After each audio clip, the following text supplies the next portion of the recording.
বিসমিল্লাহির রহমানির রহিম। আসসালামু আলাইকুম ওয়া বারাকাতুহু। জ্ঞানই মানুষের পথ চলার আলো, আর সেই জ্ঞান যদি হয় কোরআন ও সুন্নাহর আলোকে, তবে জীবন হয় আরও সুন্দর, আরও পরিপূর্ণ। আপনাদের হৃদয়ে জাগা ইসলামী নানা প্রশ্নের নির্ভরযোগ্য ও প্রামাণ্য উত্তর পৌঁছে দিতে আরটিভির নিউ ইয়র্ক স্টুডিও থেকে আজ থেকে শুরু হচ্ছে ইসলামী প্রশ্ন উত্তরমূলক অনুষ্ঠান ও জিজ্ঞাসা তার জবাব। আমাদের প্রথম পর্বের বিষয় প্রবাসে ইসলাম। এই বিষয়ে আমার সবার জানা অজানা বিভিন্ন প্রশ্নের কোরআন সুন্নাহর আলোকে উত্তর দেওয়ার জন্য স্টুডিওতে উপস্থিত আছি আমি মোহাম্মদ খালেদ সাইফুল্লাহ, ইমাম ও খতিব আন-নূর ইনস্টিটিউট, জামাইকা, নিউ ইয়র্ক। এবং আমার সাথে আছেন আমাদের অতিথি জনাব আলহাজ আব্দুল হাই হাওলাদার। আসসালামু আলাইকুম রহমতুল্লাহি ওয়া বারাকাতুহু। ওয়ালাইকুম আসসালাম রহমতুল্লাহি ওয়া বারাকাতুহু। আজকে আপনার কাছে আমার প্রথম প্রশ্ন, প্রবাসে বসবাসরত মুসলমানদের জন্য ইসলামী পরিচয় ও ঈমান রক্ষা কতটা গুরুত্বপূর্ণ? আলহামদুলিল্লাহ, নাহমাদুহু ওয়া নাস্তাঈনুহু ওয়া নাস্তাগফিরুহু ওয়া নাউযু বিল্লাহি মিন শুরুরি আনফুসিনা ওয়া মিন সাইয়্যাতি আমালিনা। মান ইয়াহদিল্লাহু ফালা মুদিল্লা লাহু ওয়া মান ইউদ্লিলহু ফালা হাদিয়া লাহু ওয়া নাশহাদু আল লা ইলাহা ইল্লাল্লাহু ওয়াহদাহু লা শারীকা লাহু ওয়া নাশহাদু আন্না সাইয়্যিদানা ওয়া মাওলানা মুহাম্মাদান আবদুহু ওয়া রাসূলুহু। আম্মা বাদ। আলহামদুলিল্লাহ। আজকের এই অনুষ্ঠানের মাধ্যমে আশা করি আমাদের প্রবাসী মুসলমান ভাই বোনেরা অনেক বিষয়ে জানতে পারবেন ইসলাম সম্পর্কে, এবং প্রবাসে যারা আমরা বসবাস করি আমাদের দৈনন্দিন জিন্দিগি জীবনযাপন সম্পর্কে ইসলামী কোরআন সুন্নাহর আলোকে অনেক বিষয় আমাদের জানা হবে আশা করি ইনশাআল্লাহ। আল্লাহ পাক যে কথাগুলি আলোচনা হবে এখানে আমাকে আপনাদের সবাইকে আমল করার তৌফিক দান করেন, আমিন।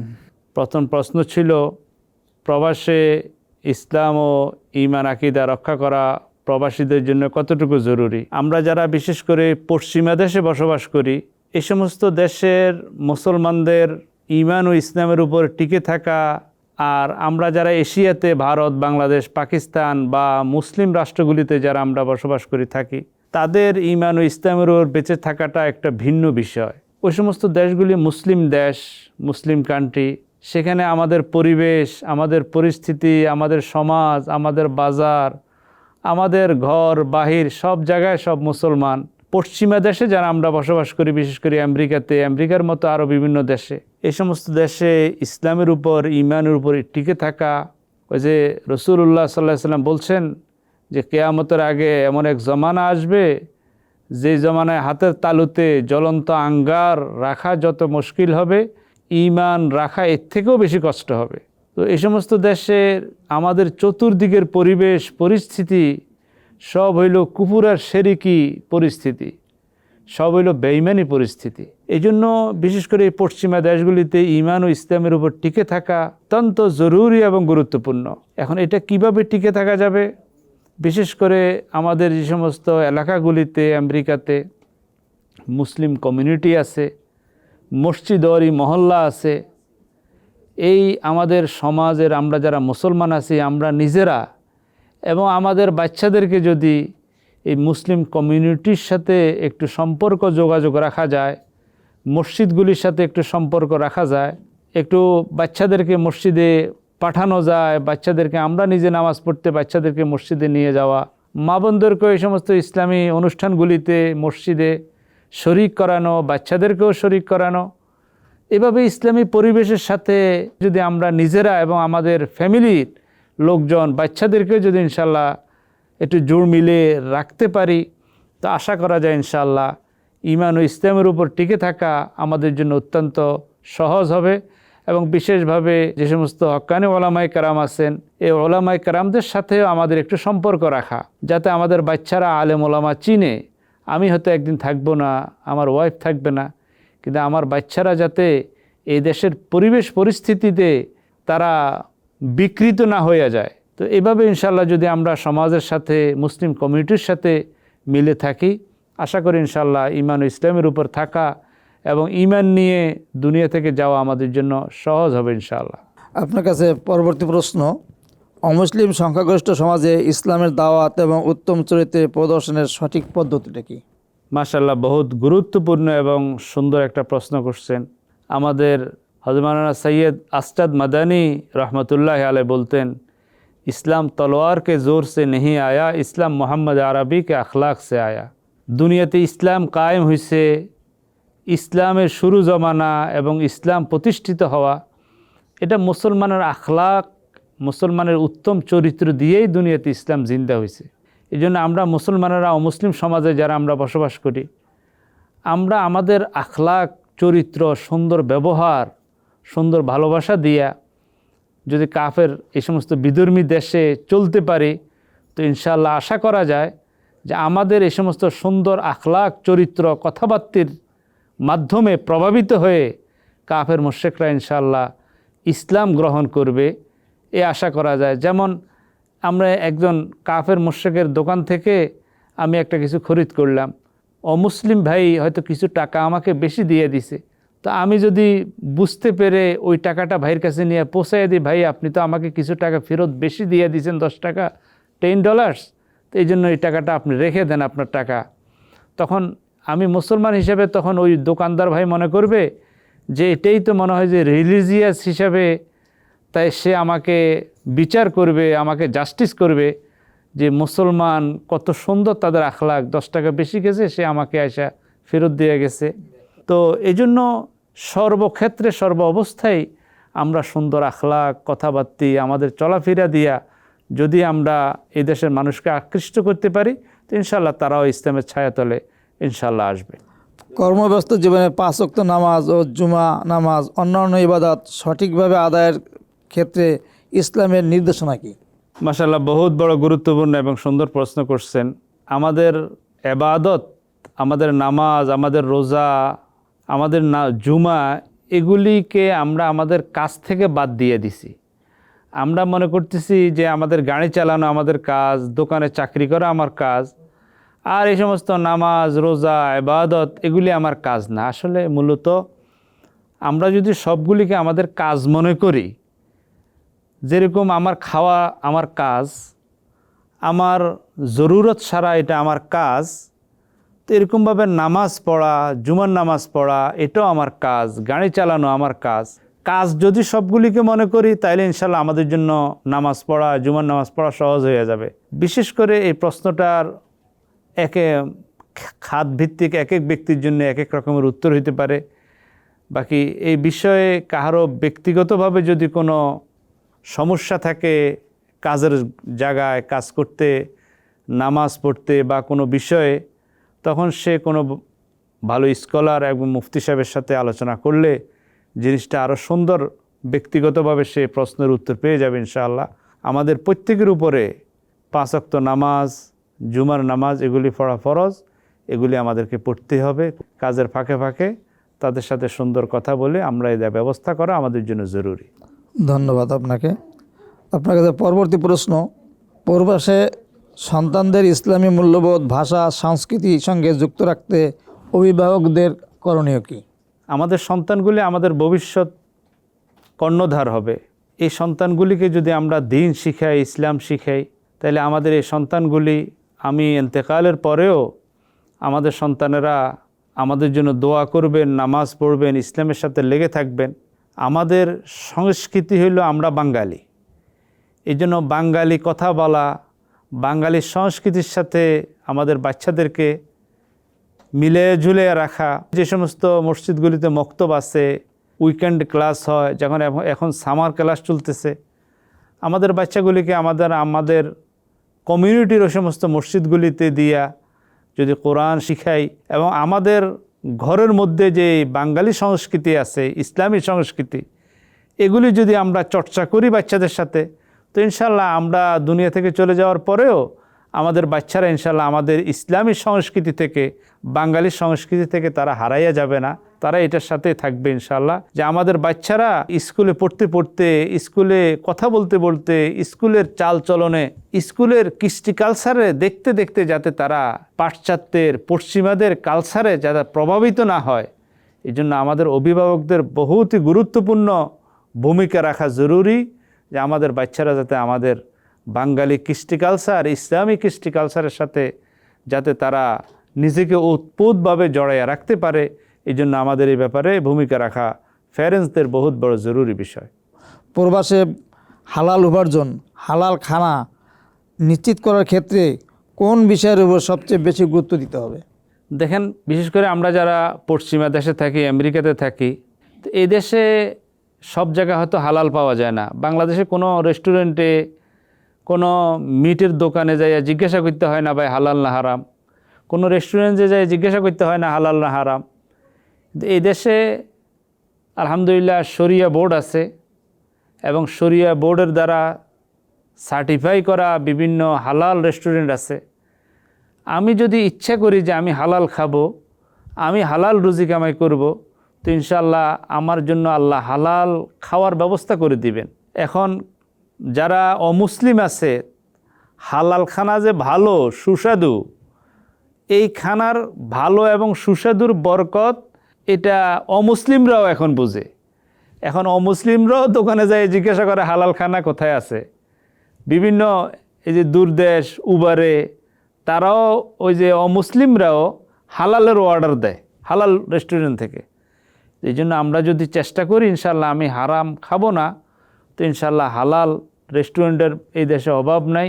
শরিয়া বোর্ডের সার্টিফাই করা অনেক রেস্টুরেন্ট আছে এবং আলহামদুলিল্লাহ আশা করি এই দেশে অধিকাংশ মানুষের রুজি কামাই হালাল। এই জন্য খানাটা যাতে আমাদের হালাল হইয়া যায়, এই জন্য আমরা সবাই সচেষ্ট থাকলে সব কিছু ইনশাআল্লাহ হালাল হবে, আমাদের ইবাদতগুলি আল্লাহ পাকের দরবারে কবুল হয়ে যাবে ইনশাআল্লাহ। আমিন। আপনার কাছে পরবর্তী প্রশ্ন, প্রবাসে বিভিন্ন ধর্ম সংস্কৃতি মানুষের সঙ্গে সহাবস্থানে ইসলামের শিক্ষাটা কি? বিশেষ করে আমেরিকাতে অমুসলিম দেশগুলিতে আমাদের চতুর্দিকে অমুসলিম। আমরা যদি আমাদের ইসলামী তাহজিব ও তামাদ্দুন, ইসলামী যে রীতি আদর্শ আছে, আমাদের যে আখলাক ও চরিত্র আছে, এই সুন্দর আখলাক ও চরিত্র নীতি আদর্শ দিয়া যদি আমরা নিজেরা অমুসলিমদের সাথে চলি, তো ইনশাল্লাহ অমুসলিমরাও আমাদেরকে ভালোবাসবেন। তারা আমাদেরকে আমানতদার মনে করে, তারা যাতে আমাদেরকে নিরাপত্তা মনে করে যে মুসলমান আমানতদার। যেমন রাসূলুল্লাহ সাল্লাল্লাহু আলাইহি সাল্লামকে ইসলামের শুরু জমানায় সারা মক্কাবাসী কাফেরবাসীরা রাসূলুল্লাহ সাল্লাল্লাহু আলাইহি সাল্লামকে আমিন বলে আমিন উপাধি দিয়েছেন, আল্লাহ আমিন, যে রসুল বিশ্বাসী ছিলেন। তো এই জন্য আমরাও যদি আমরা তাদের সাথে চলবো, আমরা অমুসলিমদেরকে দাওয়াত দিব, খানা খাওয়াবো। যেমন আমার মসজিদের পাশে একটা বাসা আছে, একদম মসজিদের সাথে লাগানো, যে বাসাটা গাইনিজ এক হিন্দু ওমেন থাকেন, ওনার ছেলে সহ। তো রমজান মাসে আমাদের মসজিদে ইফতারি হয়। তা আলহামদুলিল্লাহ আমি কয়েকদিনে ওই মহিলার জন্য কিছু ইফতারি পাঠাইছি। উনি অনেক খুশি হয়েছেন, আমাকে রাস্তায় দেখলে সালাম করেন, খুব খোঁজখবর জিজ্ঞাসা করেন। তো তারা এই কথা বুঝে যে না, এরা মুসলমান, এরা আমাদেরকে খানা পাঠাইছেন তাদের ইফতারের সময়। তো এই যে একটা সুন্দর মেহমানদারি, একটা সুন্দর আখলাক, এইভাবে আমরা যদি অমুসলিমদের সাথে বসবাস করি ইনশাল্লাহ আমাদের সমাজ পরিবর্তন হয়ে যাবে। আস্তে আস্তে ইনশাল্লাহ মুসলিমরাও ইসলামের দিকে ধাবিত হবে ইনশাল্লাহ। আমিন, আলহামদুলিল্লাহ। পরবর্তী প্রশ্ন, অনেক সময় কর্মক্ষেত্রে ও শিক্ষা প্রতিষ্ঠানে ধর্মীয় অনুশীলনের বাধা আসে, এমন পরিস্থিতিতে একজন মুসলমান কিভাবে প্রজ্ঞার সঙ্গে বিষয়টি মোকাবিলা করতে পারেন? দেখেন, ইসলামী যে সমস্ত ফরায়েজগুলি আছে আল্লাহ পাকের পক্ষ থেকে ফরজ এবং ওয়াজিবের ব্যাপারে, লা তাআতা লি মাখলুকিন ফি মাসিয়াতিল খালিক, আল্লাহ পাকের অবাধ্যতায় দুনিয়ার কোনো মানুষের এতাত অনুকরণ করা যাবে না। এই জন্য পরিপূর্ণ আল্লাহর উপর আস্থা এবং বিশ্বাস রেখে আমি যদি ইসলামের উপর চলতে থাকি, আর এই জন্য যদি আমার কোনো কর্মক্ষেত্রে কোনো কাজের জায়গায় যদি বাধা আসে, প্রথমত আমি হিকমতের সাথে খুব বিচক্ষণতার সাথে চেষ্টা করব যে আমার নামাজের দ্বারা, ইবাদতের দ্বারা যাদের আমি কাজ করি তাদের যাতে কাজের কোনো ক্ষতি না হয়, এবং আরও অন্য যারা কাজ করে অন্য কাহারও যাতে কোনো ডিস্টার্ব না হয়, এভাবে আমি করার চেষ্টা করব, হিকমতের সাথে করার চেষ্টা করব। এরপরও যদি কোনোভাবেই যদি একদম আল্লাহ পাকের হুকুমগুলি পালন করাও এখানে সম্ভব হয় না, তাহলে আমরা একজন ভালো মুফতির সাথে যোগাযোগ করে আমার মাসালাটা, ব্যক্তিগত যে মাসালা আছে, সমস্যা, এটা আমি জেনে নিব ইনশাআল্লাহ। মাশাআল্লাহ। পরবর্তী প্রশ্ন, প্রবাসে বসবাস করেও নিজ দেশে আত্মীয় স্বজন সমাজের প্রতি কিভাবে দায়িত্ব পালন করা যায়? মাশাআল্লাহ, বহুত গুরুত্বপূর্ণ প্রশ্ন করছেন। মাশাআল্লাহ, আমরা যারা বিশেষ করে প্রবাসে বসবাস করি, আমাদের আত্মীয় স্বজন, মা বাবা, ভাই বোন, পাড়া প্রতিবেশী সবাই বাংলাদেশে, আমরা হয়তো কয়েকজন এখানে থাকি। তা আমরা এখান থেকে আমাদের আত্মীয় স্বজন যারা আছে, আমরা হয়তো শারীরিকভাবে সরাসরি কাহারও খোঁজখবর নিতে পারবো না। আলহামদুলিল্লাহ, আল্লাহ পাক আমাদেরকে মাল দিচ্ছেন, এই দেশে অনেক মাল আছে।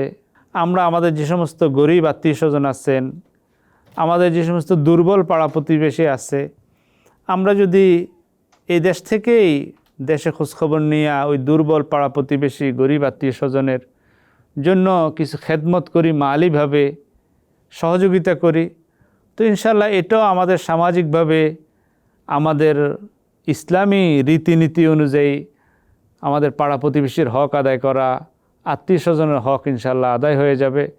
এই জন্য আমরা ফোন করে হোক, কিছু সহযোগিতার মাধ্যমে হোক, কানেক্ট থাকলে আমাদের সামাজিক যে দায়িত্ব আছে সেই দায়িত্ব আশা করা যায় ইনশাল্লাহ আমরা আদায় করতে পারবো, আল্লাহর কাছে জবাবও দিতে পারবো ইনশাল্লাহ। ধন্যবাদ। পরবর্তী প্রশ্ন, প্রবাসী মুসলমানদের মধ্যে সবচেয়ে বেশি দেখা যায় এমন ধর্মীয় ভুল অথবা অবহেলা কি কি এবং তা থেকে কিভাবে উত্তরণ করা যায়? সেটা হলো, যেমন একটু আগে আলোচনা হয়েছে, একটা প্রশ্ন আপনি করছেন হালাল হারামের বিষয়। আমরা যারা প্রবাসে থাকি, বিশেষ করে পাশ্চাত্যর পশ্চিমা দেশে বা অমুসলিম দেশে, আমাদের হালাল হারামের ব্যাপারে অনেক মুসলমানদের অবহেলা আছে। আমরা অসচেতন, আমরা বিভিন্ন হালাল সার্টিফাই নাই, হালাল সার্টিফিকেট নাই, ওই সমস্ত দোকান থেকে খাওয়া আমাদের জন্য বিলকুল অনুচিত। আমরা তাহকিক করে খাবো। যেমন এই একটা বিষয় আছে খাওয়ার ব্যাপারে। আরেকটা বিষয় হলো জামা কাপড় পরিধান করার ব্যাপারে। আমেরিকা আসলে আমরা সবাই, আমাদের মহিলারা মাশাআল্লাহ, মা বোনেরা অনেকেই প্যান্ট পরা শুরু করে দেয়, আমাদের বাচ্চারাও এরকম হাফ প্যান্ট পরা শুরু করে দেয়। এবং এমনকি আমাদের সমাজের, আমাদের মুসলমান বালেক ছেলেরা পর্যন্ত হাফ প্যান্ট পরে, হাফ প্যান্ট, মানে যেটা তার রান থেকে নিচের দিকে সব কিছু দেখা যায়, এরকম হাফ প্যান্ট পরে রাস্তায় চলে। এই জন্য আমরা পোশাক আশাকের ব্যাপারে খুব সচেতন থাকব। আমরা মুসলমান, আমাদের পরিচয় শুরু এবং শেষ, আমাদের পরিচয় হলো আমরা মুসলমান। এই জন্য আমাদের মাথার তালু থেকে পায়ের তালু পর্যন্ত আমাদের পোশাক, আমাদের নিজেদের, আমাদের বাচ্চাদের পোশাক, আমাদের খাওয়া দাওয়া, আমাদের চাল চলন, তরিকা, মিল্লত, মাযহাব, এগুলি সব কিছু যাতে ইসলামী তরিকায় হয় এবং আমাদের বাচ্চারাও যাতে তাদের পোশাক আশাকগুলি ইসলামী রীতিনীতি অনুযায়ী যাতে পরিধান করে, এই জন্য আমরা চেষ্টা করব। আমি একটা কথা বলি, আমাদের মুফতি ইসমাইল সাহেব, ওনার এক বাচ্চা, ছোট বাচ্চা, উনি স্কুল থেকে আসছে জুব্বা পরে, মাথায় টুপি। তো বললাম যে হুজুর কোত্থেকে আসছে? না স্কুলে পড়ে? হ্যাঁ স্কুলে পড়ে। তা আমি তো জুব্বা, হ্যাঁ আলহামদুলিল্লাহ, এই জুব্বা পরেই স্কুলে যায়, এগুলি পরেই স্কুলে যায়, স্কুল থেকে আসে, কোনো বাধা নাই। এই জন্য এই দেশে তো আলহামদুলিল্লাহ স্কুলে যে যেরকম পোশাক পরতে চায়, কাহারও কোনো রিলিজিয়াস কোনো বিষয়ে কেউ কখনো আঘাত দিতে পারবে না, কোনো বাধাও দিতে পারবে না, এরকম নিয়ম এই দেশে আছে। তো আমরাও যদি ইনশাল্লাহ এরকম নিয়ম মাইনা আমরা নিজেরা চলি, আমাদের বাচ্চাদেরকে চালাই, তো ইনশাল্লাহ আশা করি আমরা ইসলাম ও ঈমানের উপরে নিজেরা, আমাদের বাচ্চারা ইনশাল্লাহ টিকে থাকবে। আপনাকে ধন্যবাদ। এখন আপনাকে অনুরোধ করব, প্রবাসে বসবাসরত মুসলিম ভাই বোনদের জন্য আপনার কিছু সংক্ষিপ্ত নসিহত করার জন্য, যাতে করে আমরা পরিশুদ্ধতা অর্জন করতে পারি। পরিশেষে আমি এটাই বলতে চাই, আমরা যারা মুসলমান হিসাবে মুসলমান মা বাবার ঘর থেকে জন্ম হয়েছি, আমরা কেউ ইসলামের জন্য পরীক্ষা দিতে হয় নাই, রক্ত ঝরাইতে হয় নাই মুসলমান হওয়ার জন্যে। মুসলমান মা বাবার ঘর থেকে জন্ম হয়েছি, আলহামদুলিল্লাহ আমরা মুসলমান। আল্লাহ পাকের শুকরিয়া যে আল্লাহ পাক আমাদেরকে মুসলমান হিসেবে দুনিয়াতে পয়দা হওয়ার তৌফিক দান করছেন, মুসলমান হিসেবে আছি। তো আমরা যারা দ্বীনের খাতিরে বা রিজিকের খাতিরে আমরা এই পশ্চিমা দেশে আসি, আমেরিকাতে আসি, আমরা চেষ্টা করব ঈমান থেকে যাতে আমরা হারাইয়া না যাই, আমাদের বাচ্চারাও যাতে ঈমান ও ইসলাম থেকে হারাইয়া না যায়। এরকমও ঘটনা শুনছি আমাদের ওলামায়ে কেরামের কাছে, যে বাবা মারা গেছে, তো এখন বাবাকে দাফন করার জন্যে 8-10 হাজার টাকা খরচ হবে। তো এই জন্য সন্তান হুজুরকে দিয়ে বলে, হুজুর আমি তো এগুলো কিছু বুঝি না, আমি ক্রেডিট কার্ড দিয়ে দিছি, এগুলো থেকে আপনি খরচ করি বাবাকে দাফন টাফন করে চলে আসেন, বাবার লাশ নিয়ে চলে যান। সন্তান কবরস্থান পর্যন্তও যায় না। তো আমাদের সন্তানগুলো যদি আমরা এতটুকু যদি শিক্ষা যদি দিতে না পারি, যে আমার ইন্তেকালের পরে আমার সন্তান আমার সাথে একটু কবরস্থানে যাবে, একটু আমার কবরের সামনে দাঁড়ায় একটু সূরা ফাতিহা তেলাওয়াত করবে, একটু সূরা ইয়াসিন তেলাওয়াত করবে, সূরা ইখলাস তেলাওয়াত করবে, একটু আমার জন্য দোয়া করবে। তো আমার এতটুকু অবস্থায় যদি আমার সন্তানকে আমি রাখিয়ে দিতে না পারি, তাহলে আমাদের জন্য আফসোসের আর কোনো শেষ হবে না। এই জন্য আমি আমাদের প্রবাসী মুসলমান ভাই বোনদের সবাইকে অনুরোধ করে বলবো, আমাদের প্রত্যেকের বাচ্চা, যাদের নাতি নাতনি আছে, ঘরে বাচ্চা আছে, প্রত্যেকের ঘরের বাচ্চা উইকেন্ড মসজিদ ওয়ারি যে মক্তবগুলি আছে, এই মক্তবে আমরা প্রত্যেকের বাচ্চাদেরকে ইনশাআল্লাহ পাঠাবো। ইসলাম ও ঈমানের সাথে, মসজিদের সাথে সম্পর্ক জোড়ায় রাখার জন্য চেষ্টা করব। এবং আমরাও নিজেরা, ইমাম সাহেব যাতে আমাকে চিনেন। ইমাম সাহেবকে যদি বলে হুজুর অমুক মারা গেছেন, ইমাম সাহেব যদি বলেন যে আমি তো ওকে চিনি না, কে সে, যদি এতটুকু ইমাম সাহেব আমাকে চিনে না বলে, আর এই চিনে না যদি কিয়ামতের ময়দানেও যদি ইমাম সাহেব আমার জন্য বলে, তো আমার জন্য আফসোসের আর কোনো শেষ হবে না। এই জন্য আমাকে ইমাম সাহেব কখন চিনবে? যদি আমি মসজিদে যাই, আমি নামাজ পড়ি, আমার সাথে মুসল্লিদের সাথে সম্পর্ক আছে, ইমাম সাহেবের সাথে সম্পর্ক আছে, যে ইসলামী অনুষ্ঠানগুলি হয় এই অনুষ্ঠানগুলির সাথে আমার সম্পর্ক আছে, যোগাযোগ আছে, আমার কমিউনিটির সাথে আমার সম্পর্ক আছে, সম্পর্ক থাকলে তো ইমাম সাহেব আমাকে চিনবে। তো এইভাবে ইনশাল্লাহ আমরা সামাজিকভাবে, কমিউনিটিভাবে আমাদের মসজিদগুলির সাথে, আমাদের মাদ্রাসাগুলির সাথে আমরা ইনশাল্লাহ সম্পর্ক রাখব। এটাই আমার শেষ নসিহত সবার কাছে থাকলো। আল্লাহ পাক আমাদের সবাইকে ইসলাম ও ঈমানের উপরে অটল ও অবিচল থাকার তৌফিক দান করেন। আমিন। আমিন। ওয়া আখির দাওয়ানা আলহামদুলিল্লাহি রাব্বিল আলামিন। আজকের এই অনুষ্ঠানে আপনার থেকে আমরা অনেক কিছু জ্ঞান গর্ব নসিহত শুনলাম। আপনাকে অনেক ধন্যবাদ। আপনাকে অনেক ধন্যবাদ। আজকের এই ইসলামী প্রশ্ন ও তার জবাব অনুষ্ঠানে আমাদেরকে সময় দেওয়ার জন্যে। প্রিয় দর্শক, আপনাকে অনেক ধন্যবাদ। আজকের জিজ্ঞাসা ও জবাব এখানেই শেষ করছি। আশা করি আজকের আলোচনা আপনাদের উপকারে আসবে ইনশাআল্লাহ। আগামী পর্বে আবারও নতুন প্রশ্ন ও উত্তর নিয়ে উপস্থিত হব। ততক্ষণ পর্যন্ত সবাই ভালো থাকুন, সুস্থ থাকুন এবং আল্লাহর বিধান অনুযায়ী জীবন পরিচালনার চেষ্টা করুন। আসসালামু আলাইকুম ওয়া রাহমাতুল্লাহি ওয়া বারাকাতুহু।